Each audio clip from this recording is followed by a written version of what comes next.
part two on why I gave up weed after 44 years.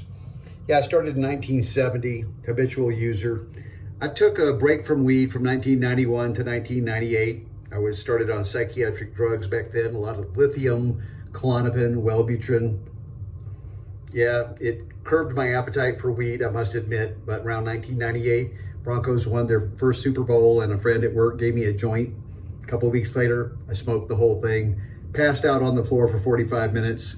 The next day I was back buying weed again every day for the next 24 years. So what's the downside of that? I started growing man boobs. Gynecomastia, I can never pronounce it, but there's a syndrome, you could look it up. It causes men's breasts to get bigger, and mine did, especially when I put on a few pounds. I wasn't too proud about that. It also gave me like a weed hangover every morning. I'd wake up with this, oh, give me some coffee, give me some weed, let me smoke some more. Then I'm stoned again and I'm back in that weed groove, but not really a groove. I'll tell you, I don't think I was a total a-hole, but at times I was because of the weed usage. I'd go off at the mouth, ranting and raving and flipping out and doing just absurd things sometimes that were not necessarily smart or cool. Basically, weed dominated my life a lot. I had to be in that dispensary all the time, standing in line, waiting my turn to go up and purchase what's really, adequate weed, but very kind of expensive in Colorado. The tax on it's very high. And the medical side is cheaper, but you don't get nearly the selection of products. So that's the downside to that. I just think weed use overall, habitual use, everyday use, did not enhance me. And I think today that's really important. It is for me to enhance my perceptions and my consciousness. I really value it now more than ever. I'm 70 and a half years old, and I hope to live a little bit longer, and I want to live a quality life, and I want to be able to remember some of my life.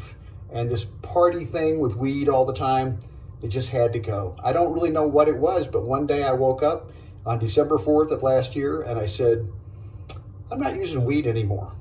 And the day before, I had been using it all day, the same way I always did.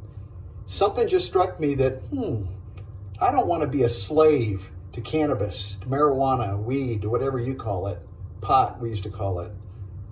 I don't want to be a slave to it anymore. I had listened to a talk by Sadhguru about a month before. He talked about that. Does weed enhance you? Does it? It feels like it sometimes. It feels like it makes everything more heightened. Music sounds better, sex is better, food tastes better, everything you do, work, boring activities, driving a car, it all seems better, right? For about a half an hour until it starts wearing off, and then it's like, I gotta get high again. So you gotta do it again, you gotta dose all day long when you're a habitual user. It's just chasing the dragon. There's no end in sight to it.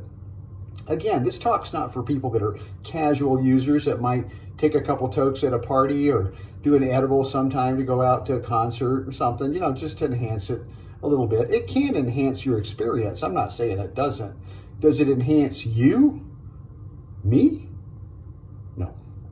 Weed never enhanced me. Weed dulled my senses in many ways. My thinking processes were not as sharp or clear. I wasn't, in many senses of the word, I wasn't really me anymore. I was a weed version of myself, constantly having that chemical THC rolling around in my nervous system.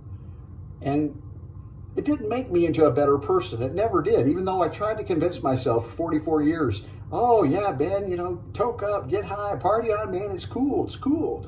I thought because it was legal, that made it even more cool and more reason why I should be doing it every day. I'm telling you folks, if you've ever overdosed on it, and I have a few times on edibles, I've eaten way, way, way too much, gotten very, very sick. I don't recommend that, but that's an example of a person who's an addict like me. I have an addictive personality, and I was very, very heavily addicted to cannabis for 44 years.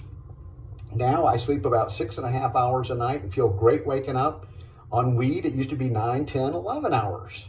Literally, I could just sleep the day away. Being stoned has its downside. And I mentioned in the other video, of course, the cost. And so there's a cost to us too, as people. This dimensional being that we are, We are capable of so many great things. And I think of the potential that I had and missed opportunities. That makes me want to cry sometimes to realize I could have had a whole different kind of creative, exciting career, doing some creative things. And I sold out and went to work for the man and got high every day.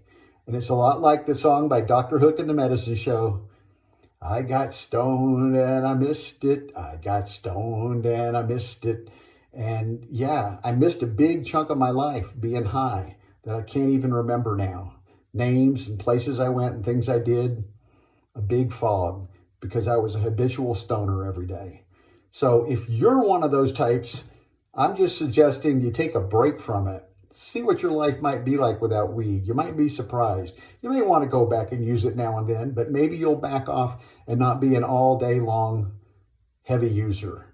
That's really not a good thing for anybody in my estimation. So happy trails, my friends. Be well, live long, and prosper.